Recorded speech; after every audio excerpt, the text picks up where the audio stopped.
ଆମରାଇ ଯେ ଆସିଲେ ଦିନେ ରାଜାଙ୍କ ସହରାଣୀ।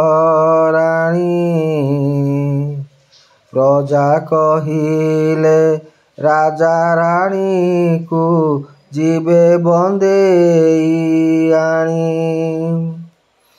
ଶଙ୍ଖ ଫୁଙ୍କିଲା ଭାଲୁ ମଉସା ଗଧିଆ ଅଜା ତୁରୀ। ବାଜା ବଜାଇ ମାଙ୍କଡ଼ ପଲ ନାଚିଲେ ଘୂରି ଘୂରି।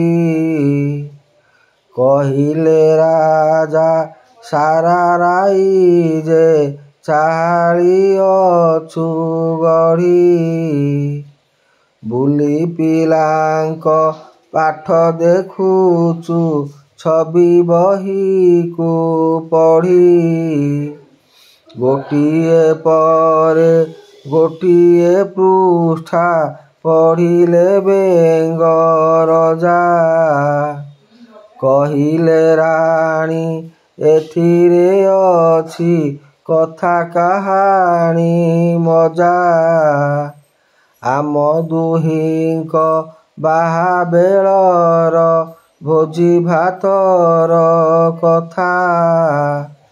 ଚିତ୍ର ସହିତ ପିଲା ପଢ଼ନ୍ତି ଗଢ଼ନ୍ତି ତାଙ୍କ ମଥା।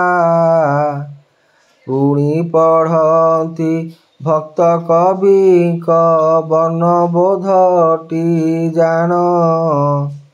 ଯିଏ ପଢ଼ନ୍ତି ସିଏ ଗଢ଼ନ୍ତି ଓଡ଼ିଆ ଜାତି ପ୍ରାଣ।